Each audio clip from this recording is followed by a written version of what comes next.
membuat kolam ikan di rumah? Ini 6 hal yang perlu diperhatikan.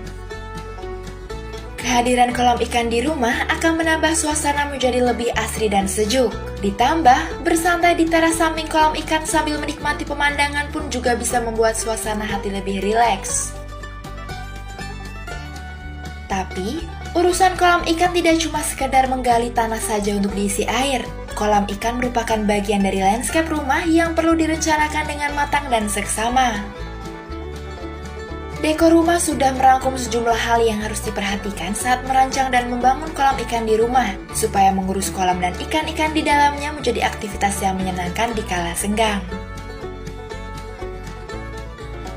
Pertama, menentukan lokasi yang tepat. Membuat kolam ikan diawali dengan menentukan lokasi yang paling tepat di rumah. Satu hal yang perlu diperhatikan adalah lokasi yang tidak mengganggu akses masuk dan keluar penghuni rumah lainnya. Barulah setelah itu, Anda bisa mempertimbangkan faktor estetikanya. 2. Bentuk dan ukuran kolam yang proporsional.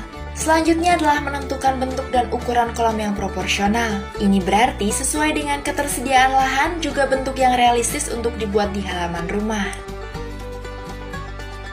Ketiga, material untuk mempercantik kolam. Pada dasarnya, Anda bisa membangun kolam ikan hanya dengan semen untuk melapisi dasar kolam dan beberapa batu bata sebagai bingkai kolam.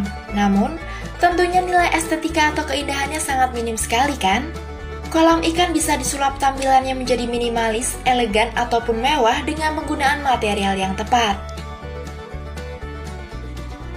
Seperti batu kali utuh untuk tampilan yang alami dan tangguh, batu kali lempengan untuk list dinding kolam, hingga batu candi yang mulus dan elegan untuk dinding kolam ikan. Keempat, sistem pengairan dan filter yang optimal. Ketika fisik kolam sudah jadi dan siap digunakan, satu langkah yang tidak boleh terlewatkan adalah memasang sistem pengairan dan filter yang optimal.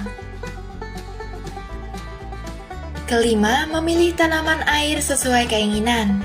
Tanaman air bisa digunakan untuk mempercantik landscape kolam ikan, terutama kolam ikan di luar ruangan yang berada di tengah taman atau halaman rumah. Keenam, elemen desain dan aksesoris tambahan. Setelah itu, Anda bisa mulai menambahkan berbagai elemen desain dan aksesoris tambahan, air mancur, berbagai patung, guci air, atau batu pijakan di tengah kolam ikan untuk aksesnya lebih leluasa. Pada akhirnya, kolam ikan yang sudah dibuat dan siap digunakan akan memberikan suasana baru yang menyegarkan dan menyenangkan.